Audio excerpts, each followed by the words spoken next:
entièrement, on est ensemble, je suis d'accord avec toi. Dernier point avant qu'on se laisse. Oli, les tipeux, c'est l'heure des darons. Je ne sais pas si tu comprends ce titre. Les tipeux, c'est le verlan de petit. Quand on était C'est tipeux, les petits, c'est Tyler oui, Hero. mais Il faut laisser même la pas, place aux c'est grands. plus, c'est C'est plus les subtil. nouveaux. C'est plus subtil que ça, Poto, en fait. C'est que moi, j'ai eu l'impression que ces playoffs, on a vu finalement un conflit générationnel entre un ancien monde qui ne veut pas mourir et des jeunes loups qui ont les crocs. L'ancien monde qui ne veut pas mourir, c'est LeBron qui ne veut pas mourir. C'est Harden qui, mine de rien, a 31 ans, 32 ans. C'est pas un rookie aujourd'hui, Harden.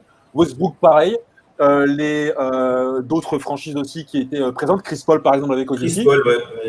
Passe notamment aux jeunes loups, incarnés par Luka Doncic, par Jamal Murray, par Tyler Hero, par Devin Booker qui a fait une grosse bubble. Bref. Et là, finalement, cette finale, finalement, c'est. J'ai répété 2 fois finalement, donc on dit jamais 203, finalement. Ouais, C'est une tu fatigues, finale. tu fatigues. C'est agaçant, frérot. C'est une finale qui rappelle les années 2010. Parce que quand tu regardes la confrontation, tu as LeBron.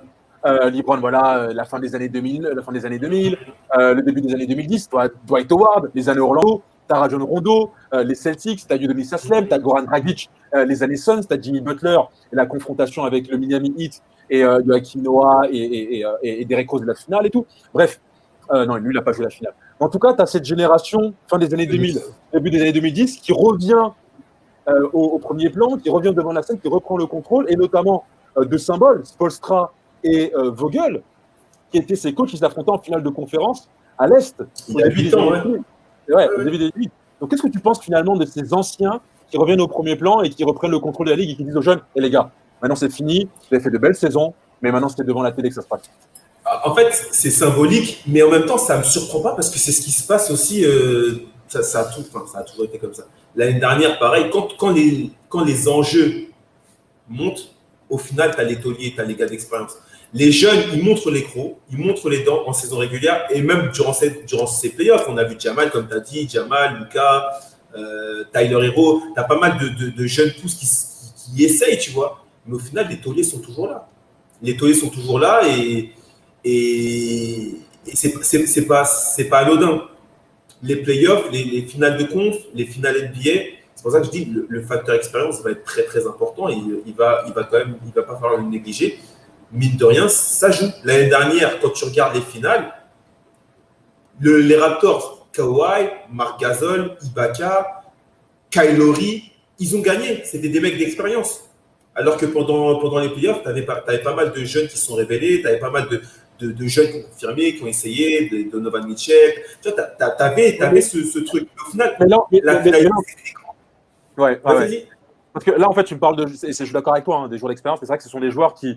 Kyle Lowry, moi, je l'ai connu plutôt sur la fin de la première moitié des années 2010.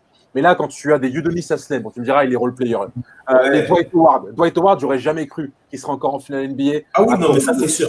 Rajon Rondo n'aurait jamais imaginé, après avoir remporté une bague avec les Celtics, qu'il remporterait une bague avec Tu parles des. Ouais, en gros, tu veux dire des phénix, c'est comme des phénix, des mecs qui renaissent de leur sang. Oui, je vois. Des Chris Paul. Oui.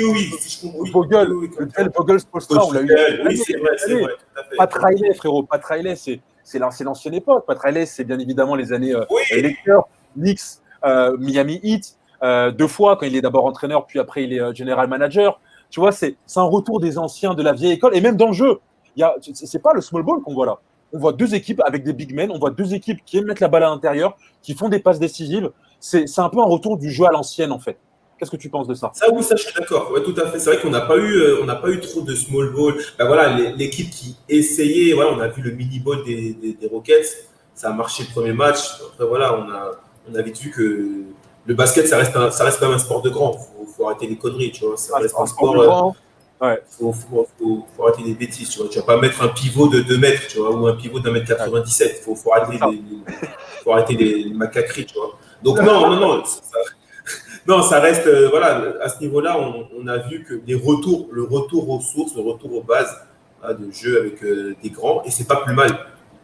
Parce que c'est vrai que le small ball, c'est spectaculaire, ça envoie des shoots, il y a des courses, mais ça dénature un peu le jeu. Moi, je trouvais que ça dénaturait un peu le jeu, et le fait de revoir des big men, et pour le coup, des big men qui reviennent, en l'occurrence Dwight Howard, c'est un peu c'est une rédème. C'est ça, Dwight Howard nous présentait comme le mec dépassé. On nous disait que Dwight Howard, il est dépassé. Dwight Howard, il ne peut plus. Doit être porte à la cave, tu vois. C'est ça, bah là, il en fait un NBA. Et il est grandement contributeur du succès des Lakers. Totalement. Et ça fait plaisir. Ça fait plaisir, ouais. Et du coup, c'est retour aux sources. Ouais, c'est retour aux sources. Et c'est pas plus mal. Donc, Oli, il est petit peu et c'est l'heure des darons. On est d'accord. Clairement. Okay. Ça va être le cas pour les finales. Ok, très bien. Ton pronostic sur cette finale? Pas sur le game 1, sur la finale en général, ouais. Mon pronostic, je dirais 4-1 Lakers. D'accord. Moi, je dirais 4-3. 4-3 Lakers. Tout jouera sur le game 7. Tout jouera sur le dernier carton du dernier. Tu vas écrire, toi, non? Hein? T'as un roman à écrire, non? T'as un truc à écrire sur LeBron, non? Non, on aura une émission à faire photo. 4-3. Game 7, on prend le rendez-vous, on fera une émission. Spécial Game 7, toi et moi. Tout pété 4-2 max, mais je vois pas le hit prendre plus de 2 matchs. Ouais, 4. Okay, d'accord. Ben, écoute, on verra ça. Rapidement, une info pour toi, Poto. Neymar et Alvaro n'ont pas pris de sanctions. Voilà. Donc ça, ouais. Par rapport à ce qu'on avait dit, on en parlera plus tard. En tout cas, le Lion, ça a été un plaisir d'être avec toi. J'ai pas de quiz pour toi. Je sais que tu es fan des petites questions, des petits quiz. Ouais, la prochaine, t'inquiète. Mais on le fera, ouais. En tout cas, tu prends soin de toi, tu te protèges bien d'ici là. Et puis, les gars, merci à vous, merci de nous avoir suivis. Rendez-vous la semaine prochaine, mardi. Tu seras là mardi prochain ou pas? Ça va être chaud. Normalement, ouais, je suis là. On verra. On verra sur le sujet en fonction. Parce qu'on devrait en fait parler on va faire un débrief Juventus-Napoli. On parlera de la Squadra Azzurra parce que c'est la trêve internationale, l'équipe d'Italie. Et on fera certainement un point sur Montpellier, qui est une équipe qui est en train de faire du bruit en Ligue 1 en ce moment-là. Donc, si ce sont des sujets qui t'intéressent, t'es bien évidemment le bienvenu. En tout cas, frérot, c'était un plaisir. Merci à toi. Les amis. Plaisir partagé, mon frère. Et comme on dit chez moi, les gars, on est ensemble. Ciao. On est ensemble, ça bouge pas.